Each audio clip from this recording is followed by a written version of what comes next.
आप देख रहे हैं जय श्री चैनल।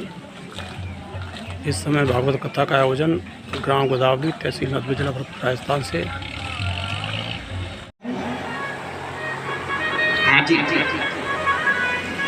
ब्रजवासियों का जीवन इसलिए भगवान ने काली दह से कालिया को भगाने का मन बनाया। आप जो ये कथा सुनते हैं कि मारो टोल गेंद गई देह में, हाँ जी, ये कथा मूल भागवत में नहीं है। मूल भागवत में तो ऐसा ही वर्णन आता है कि भगवान ने कालिया नाग को भगाने के लिए काली देह में गोता लगाया और भगवान को देखकर नाग की पत्नियों ने बड़ी प्रसन्नता का प्रभाव प्रकट किया, क्योंकि ऐसा सुकुमार आज तक, ऐसा स्वरूप आज तक नाग पत्नियों ने देखा ही नहीं। नाग पत्नी कहने लगी, हे बच्चे, हे बालक, आप यहाँ क्यों आए हो? आपको पता नहीं आज 5 दिवसीय यहाँ हमारे पति कालिया नाग का मंथन होगा, जिनकी फुसकार से ही जीव का स्वाहा हो जाता है। अगर उनको पता चल गया तो गड़बड़ हो जाएगी, इसलिए आप वापस चले जाओ। कन्हैया ने कहा, आप अपने पति को बुला लाओ। दोनों की बात से कालिया नाग जगा। 101 फन है कालिया नाग। एक फन को उठाया, जहरीली फुसकार छोड़ी। भगवान काले तो हैं और काले हो गए। दूसरा फन उठाया, जैसे ही जीव से डसना चाहता, उसी समय भगवान उछले और कालिया के फनों पर चढ़ गए। एक फन को कुचल रहे। जैसे ही अगला फन उठाता है, भगवान उसी को कुचल देते हैं और कुचलते कुचलते भगवान तो कालिया के फनों पर नाचने लगते हैं।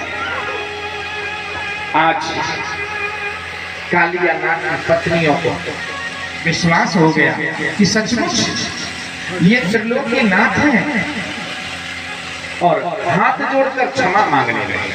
प्रभु, प्रभु कृपा करो। क्या कह रही हैं? न्यायो हि दंडकृत किल विसे अस्मिन् स्तवावतार खलनी ग्रहाय रिपो सुतानामपि तुल्य दृष्टे भक्ते तमं फलमेवानुशंसनम्। नाग पत्नियां कहने लगी, हे प्रभु, आपने बड़ी कृपा की। जिन चरणों की रज के लिए बड़े बड़े योगी योग करते हैं, ध्यान करते हैं, संत जिसके लिए तरसते हैं, वो चरण रज आपने आज हमारे पति के सिर पर रख दिए हैं। वो चरण आज आपने हमारे पति के सिर पर धारण कर दिए हैं। इससे बड़ा सौभाग्य और क्या हो सकता है? धन्य है प्रभु, हमसे बड़ा सौभाग्यशाली कौन होगा? देखिए पत्नियों का भाव, पति का फन खून उगल रहा है, उसकी चिंता नहीं, लेकिन भगवान के चरणों से आज हमारा और हमारे पति का कल्याण हो गया। ये विवेक नाग पत्नी को जगाती हैं, लेकिन हम नहीं समझ पाते। जब सुख रहता है घर में तो भगवान को भूल जाते हैं, और जब दुख आ जाता है तो सारा भार भगवान पे याद देते हैं। नाग पत्नियों ने दुख जाहिर नहीं किया। पति की स्थिति बिगड़ रही है, कष्ट में है, लेकिन उन्होंने वो सुख देखा जैसे कोई डॉक्टर किसी का ऑपरेशन करता है तो पत्नी और बेटे दुखी तो होते हैं, लेकिन रोते नहीं, क्योंकि उनको विश्वास है ऑपरेशन होने के बाद हमारे पिता ठीक हो जाएंगे। इसलिए उस कष्ट को सह लेते हैं। अंतिम सुख को पाने के लिए जीवन में अगर कष्ट आए तो उसे सह जाना चाहिए, लेकिन अंतिम सुख की कामना करनी चाहिए। ये भाव यहाँ नाग पत्नियां व्यक्त कर रही है। भगवान ने जब नाचना शुरू किया तो नाग पत्नियों ने कहा प्रभु कृपा की, अब आदेश क्या है? भगवान ने कहा हे नाग पत्नियों, आपके और नाग के जहर से ये काली दह जहरीली हो गई है, आप इसे छोड़कर समुद्र में रमणक द्वीप में चले जाओ। तो नाग ने कहा कि हे प्रभु, रमणक द्वीप में गरुड़ आ जाएगा और गरुड़ मेरा शत्रु है, मैं गरुड़ के दह से ही तो काली दह में रहता हूं। जोर से बोलो जय श्री कृष्ण। ना जी आवाज नहीं आई, जोर से बोलो ना जय श्री कृष्ण। जय श्री कृष्ण। हाँ जी सज्जनों,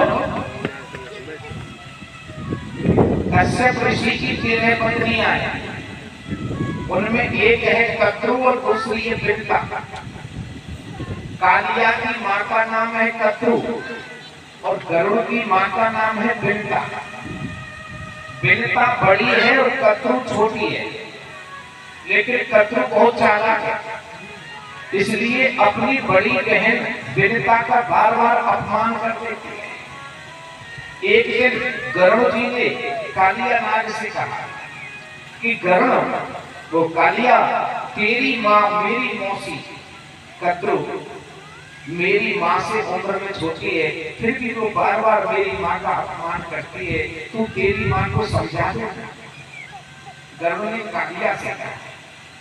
कालिया समझाने की बजाय गरुड़ को फटकारने लगा, उल्टा डांटने लगा।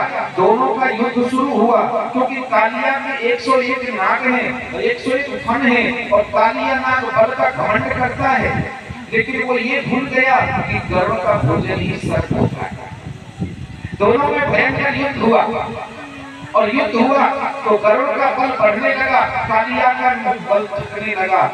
कालिया डर के मारे अपनी पत्नियों को लेकर काली दह में आ गया, क्योंकि काली दह पर गरुड़ आ नहीं सकता था। What is reason? क्या कारण जिससे गरुड़ भी काली दह पर नहीं आ सकते थे? बहुत पहले की बात है साहब, एक सौभरी नाम के ऋषि तप किया करते थे। सौभरी नाम के ऋषि, सौभरी नाम के ऋषि तप किया करते थे। एक दिन गरुड़ जी वहां होके निकल रहे, प्यास लग रही थी, भूख लग रही थी, काली दह पे उतरे। सौभरी समझ गए कि इसको भूख लगी है, प्यास लगी है। सौभरी ने कहा हे गरुड़, ये काली दह मेरी तपा स्त्री है, मैं इसके जल में खड़ा होकर तप करता हूँ, तू पानी पी ले, लेकिन किसी मछली या जंतु का भक्षण मत करना। लेकिन गरुड़ जी ने सौभरी ऋषि की बात अनसुनी कर दी। पहले पानी पिया और उसके बाद कुछ मछलियों को पकड़ गए। सौभरी ऋषि ने श्राप दे दिया कि हे गरुड़, आज के बाद अगर दोबारा काली दह पे आ गया तो तेरे सिर के हजारों टुकड़े हो जाएंगे। इस डर के मारे गरुड़ जी काली दह पर नहीं आ पाते और कालिया नाग काली दह में आसानी से रह जाए। भगवान से जब निवेदन किया कि समुद्र में गरुड़ हमें मार के खा जाएगा, तो भगवान ने एक ही बात कही, कालिया, जिसके सिर पर मेरा पैर, मेरी चरण रज स्थापित हो जाती है, फिर कोई गरुड़ उसका कुछ नहीं बिगाड़ सकता।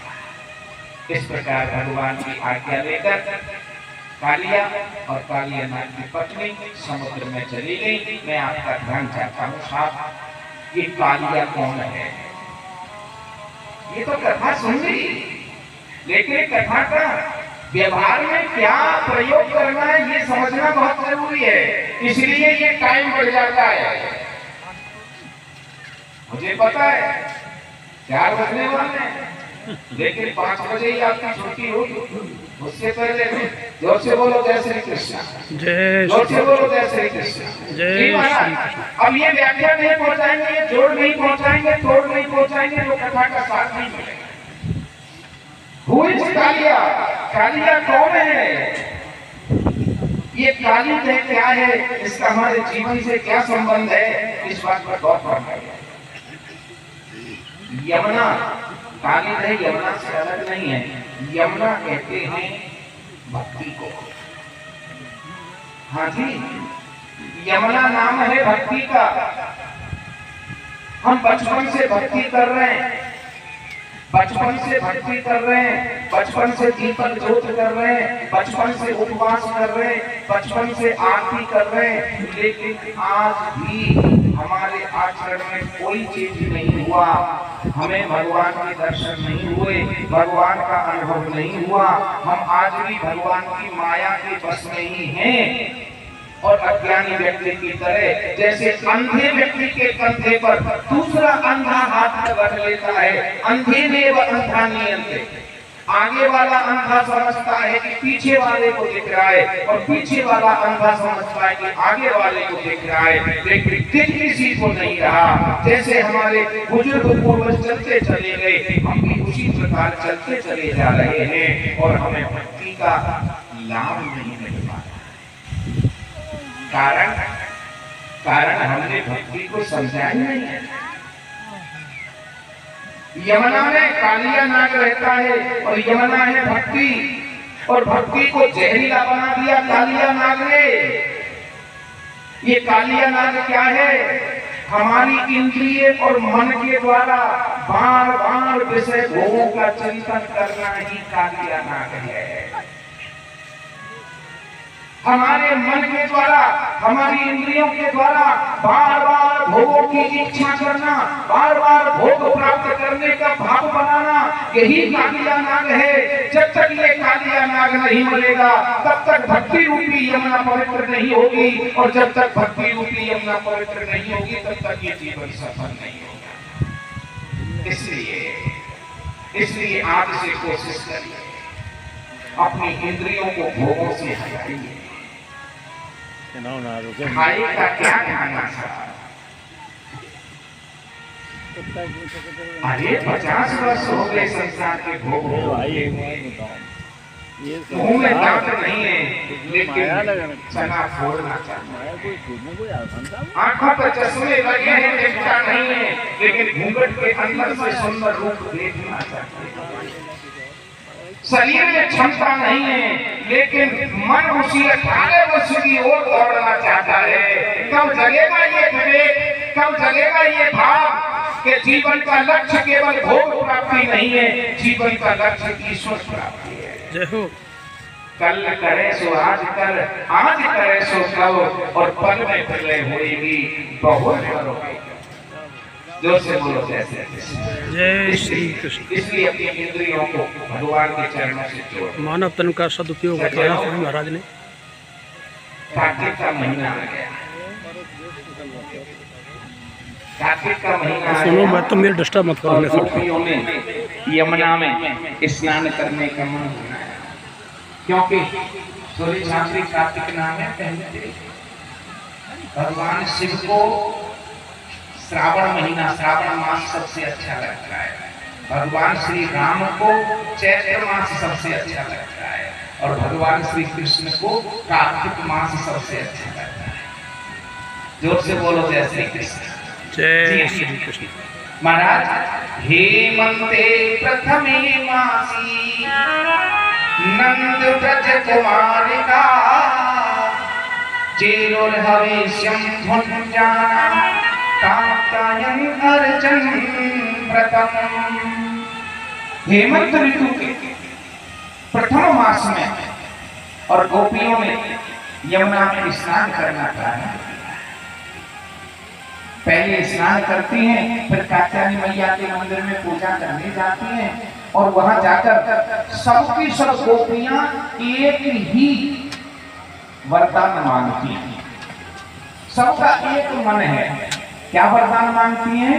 कात्यायनी महामाये महायोगिनी यधीश्वरी नंद गोपसुतं देवी पतिं मे कुरुते नमः। हे कात्यायनी मां, आप हम पर कृपा करो, और नंद गोपसुतं देवी, जो भगवान महाराज नंद के सुपुत्र श्री कृष्ण हैं, उनके पुत्र को भगवान श्री